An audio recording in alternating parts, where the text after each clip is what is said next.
আসসালামু আলাইকুম। আজকে আরেকটি নতুন রেসিপি আপনাদের সাথে শেয়ার করতে যাচ্ছি। আজকে বানাচ্ছি আমি ক্যারামেল পুডিং আর পাউরুটি দিয়ে এই পুডিংটা আমি তৈরি করছি। এজন্য প্রথমে আমি ক্যারামেলটা তৈরি করে নিচ্ছি। 1/3 কাপ চিনি দিয়ে আমি ক্যারামেলটা তৈরি করে নিয়েছি। এটা একটা সাইডে রেখে দিয়ে একটা বাটিতে এখন আমি নিয়ে নিয়েছি 1 কাপ দুধ আর দুধটা জাল করে নিয়েছি। আর এর ভিতর দিয়ে দিলাম 2টা পাউরুটি। ছোট সাইজের যে পাউরুটিগুলো আছে সেগুলো আমি ছোট ছোট করে কেটে এই দুধের ভিতর ভিজিয়ে রেখে দিব।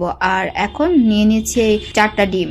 রুম টেম্পারেচারে থাকা 4টা ডিম নিয়েছি। আর হ্যাঁ, পুডিং তৈরিতে আমি কিন্তু কোনো প্রকার চিনি ব্যবহার করিনি। আর চিনির বদলে দিয়ে দিয়েছি 1/4 কাপ মতন কনডেন্স মিল্ক। এতে পুডিংটা আরো বেশি মজার হবে খেতে। আর দিয়ে দিলাম 1 চামচ মতন ভ্যানিলা এসেন্স।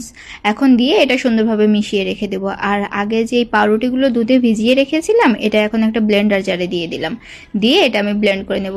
আর সুন্দরভাবে ব্লেন্ড করা হয়ে গেছে। এখন একটা ছাঁকনি সাজে আমি ছেঁকে নিয়েছি। আর এই পাউরুটি দুধের ভিতরেই দিয়ে দিলাম 1 কাপ তরল দুধ। দিয়ে এটা একটু মিক্সড করে নেব। আর ডিমের যে মিশ্রণটা ছিল তার ভিতরে এখন দুধ দিয়ে ভালোভাবে মিশিয়ে নিতে হবে। পুডিং বানাতে কিন্তু বেশি ঝামেলা বা বেশি কিছুর প্রয়োজন হয় না। খুব অল্প কিছু উপকরণ দিয়েই খুব সহজে বানিয়ে নেওয়া যায়। পুডিং বানানোর জন্য এটা তৈরি হয়ে গেছে। এখন যেই ক্যারামেলটা বানিয়ে রেখেছিলাম তার ভিতরে এই দুধের মিশ্রণটা দিয়ে দিচ্ছি। আমার পুডিংটা কিন্তু বেশ বড় সাইজেরই হবে, কেননা এখানে আমি 2 কাপ দুধ নিয়েছি আর 4টা ডিম নিয়ে। আর এটা আমি বানাচ্ছি রাইস কুকারে। এজন্য রাইস কুকারে পানি দিয়ে একটা স্ট্রেনার দিয়ে তার ভিতরে বাটিটা বসিয়ে দিয়েছিলাম। মাত্র 30 মিনিট সময়ে কিন্তু পুডিংটা সুন্দরভাবে সেট হয়ে গেছে। আর আমি একটা কাঠি দিয়েও দেখিয়ে দিচ্ছি যে কতটা পারফেক্ট হয়েছে। আর পুডিংটা ঠান্ডা হলে আমি ফ্রিজে রেখে দিয়েছিলাম সুন্দরভাবে সেট হওয়ার জন্য। ব্যাস রেডি হয়ে গেছে আমার ক্যারামেল পুডিং। সত্যি অসাধারণ একটা রেসিপি।